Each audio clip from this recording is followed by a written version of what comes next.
Programme లో పాల్గొనడానికి వారికి ఉన్న బిజీ షెడ్యూల్ లో కొంత టైం మనకు కేటాయించారు.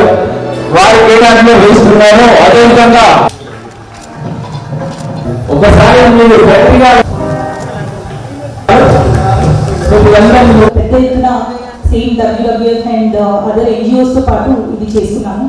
మెయిన్ ఉద్దేశం ఏంటంటే ఇది ఒక సింబాలిక్ గా 1 hour మనం ఈ రోజు లైట్స్ స్విచ్ ఆఫ్ చేసుకోగలిగితే, నాన్ ఎసెన్షియల్ లైట్స్ మనం ఐడెంటిఫై చేసి స్విచ్ ఆఫ్ చేసుకోగలిగితే యాజ్ అ ప్రాక్టీస్ మన డే టు డే లైఫ్ లో కూడా ఇంకా ఎలక్ట్రిసిటీ కన్సంప్షన్ ఎట్లా తగ్గించుకోవచ్చు అనేది మనం ఈ రోజు ఒక స్టెప్ తీసుకుంటే కంటిన్యూస్ గా డే టు డే లైఫ్ లో కూడా మనం ఇంప్లిమెంట్ చేసుకుంటాము అనే మెసేజ్ కన్వే చేయడానికి ఈ ఎర్త్ అవర్ అనేది మనకి ఎస్టాబ్లిష్ అయింది.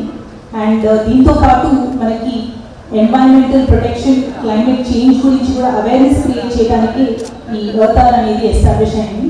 ఈరోజు హైదరాబాద్లో సెక్రటేరియట్తో పాటు మన జిల్లాలో IDOCలో కూడా ఎసెన్షియల్ లైట్స్ ఉంచుకొని మిగతా నాన్ ఎసెన్షియల్ అన్నీ కూడా పనిచేయాలి అనేది మనం డెసిషన్ తీసుకొని పాటించాలని అనుకున్నాము.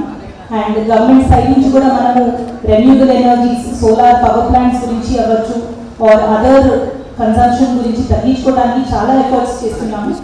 సిమిలర్లీ వన్ మహోత్సవ్ కార్యక్రమంలో చాలా చెట్లు ఎవ్రీ ఇయర్ మనము ఒక టార్గెట్ పెట్టుకొని ప్రతి GPలో అవ్వచ్చు, అర్బన్ ఏరియాలో అవ్వచ్చు ప్లాంటేషన్ అనేది కూడా తీసుకుంటున్నాము. Participating in today's